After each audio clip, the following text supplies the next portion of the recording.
আসসালামু আলাইকুম। পবিত্র ওমরা পালনের উদ্দেশ্যে প্রথমবারের মতো সৌদি আরব যাত্রা শুরু করেছি। পাসপোর্ট করার পরে আমি মনে মনে একটা নিয়ত করেছিলাম যে আমি ওমরা দিয়ে আমার বিদেশ সফর শুরু করব। আলহামদুলিল্লাহ, মহান আল্লাহ তাআলা আমার নিয়ত কবুল করেছেন।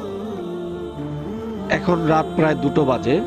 বোর্ডিং পাস সংগ্রহ করার জন্য বিমানবন্দরের অভ্যন্তরে অবস্থান করছি। ঢাকা ব্যাংকের ক্রেডিট কার্ড ফ্যাসিলিটির অংশ হিসেবে মিট অ্যান্ড গ্রিট সার্ভিস পেয়েছি। মিট অ্যান্ড গ্রিটের অংশ হিসেবে ট্রাভেল শপ লিমিটেডের কর্মকর্তারা আমাকে বোর্ডিং পাস পেতে সহায়তা করেছে। এর ফলে আমাকে বোর্ডিং পাসের জন্য লাইনেই দাঁড়াতে হয়নি। আলহামদুলিল্লাহ, অনেক সিনিয়র সিটিজেনকে পবিত্র ওমরা পালনের জন্য সৌদি আরব গমন করতে দেখলাম।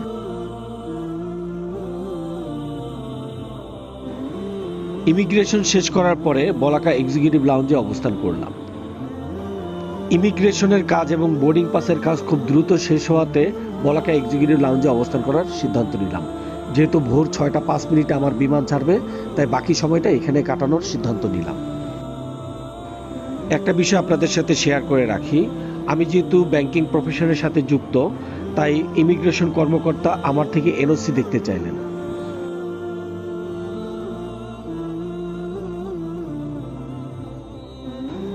বলাকা এক্সিকিউটিভ লাউঞ্জের খাবারগুলো আমার কাছে বেশ ভালোই মনে হয়েছে।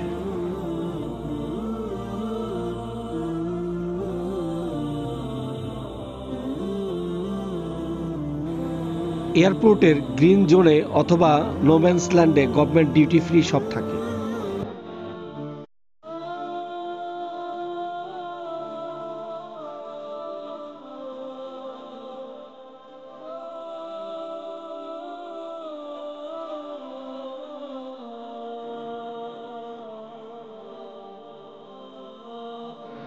এবার আপনাদের সাথে উমরা বিষয়ে কিছু কথা বলি।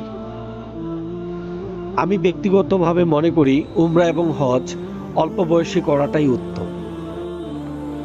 উমরা নিয়ত করার পরে আমি এজেন্সি খোঁজা শুরু করলাম যে কোন এজেন্সিটা আমার জন্য ভালো হবে এবং তাদের খরচটাও কম হবে।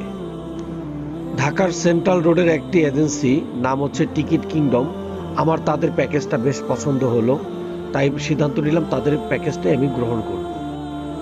এজেন্সির মাধ্যমে যাওয়ার একটা সুবিধা হলো ট্রান্সপোর্টেশন এবং থাকা খাওয়া নিয়ে চিন্তা করতে হয় না। আলহামদুলিল্লাহ, পবিত্র মক্কার উদ্দেশ্যে আমি এবং আমার কলিগ সালাউদ্দিন ভাই যাত্রা শুরু করলাম।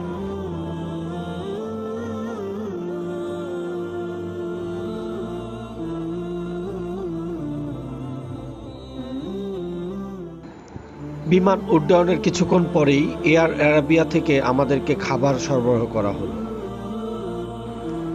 আকাশের বিভিন্ন স্তর দিয়ে যখন বিমান উড্ডয়ন করছিল, তখন আমার সপ্ত আসমানের কথা খুব মনে পড়ছিল।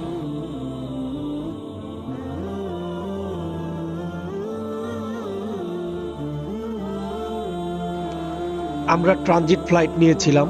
আমাদের ট্রানজিট ছিল শারজাতে। কিছুক্ষণের মধ্যে আমরা শারজা এয়ারপোর্টে অবতরণ করব।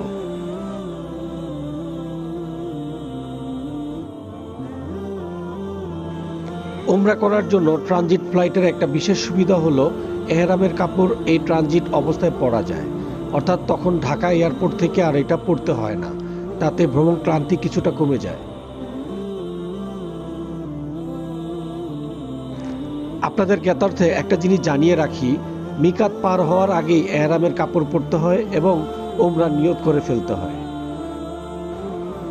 মিকাত হলো একটি নির্দিষ্ট সীমানা, যেখানে পৌঁছানোর পূর্বেই এহরামের কাপড় পরতে হয় এবং উমরা নিয়ত করে তালবিয়া পড়তে হয়।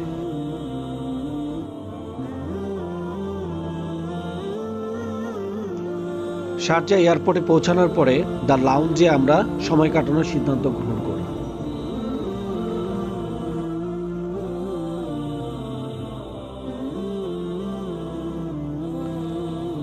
শারজা এয়ারপোর্টের দ্য লাউঞ্জ ছিল বেশ পরিপাটি। দ্য লাউঞ্জে প্রবেশ করার জন্য আমাদেরকে ক্রেডিট কার্ড থেকে $35 কেটে নেওয়া হয়, যা ব্যাংক থেকে পরবর্তীতে রিইম্বার্সমেন্ট করে দেওয়া হবে।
ভিডিওর এই ছোট পর্বটিতে শুধুমাত্র ট্রানজিট পর্যন্ত বিভিন্ন অ্যাক্টিভিটিস তুলে ধরা হলো।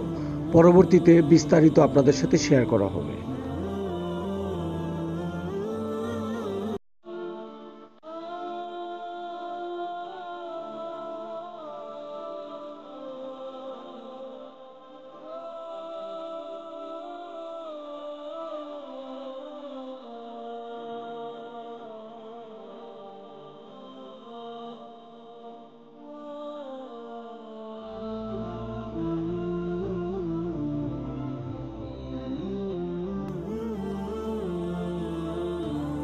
শারজা এয়ারপোর্টে এহরামের কাপড় পরে এখন আমরা জেদ্দা এয়ারপোর্টের উদ্দেশ্যে রওনা করলাম।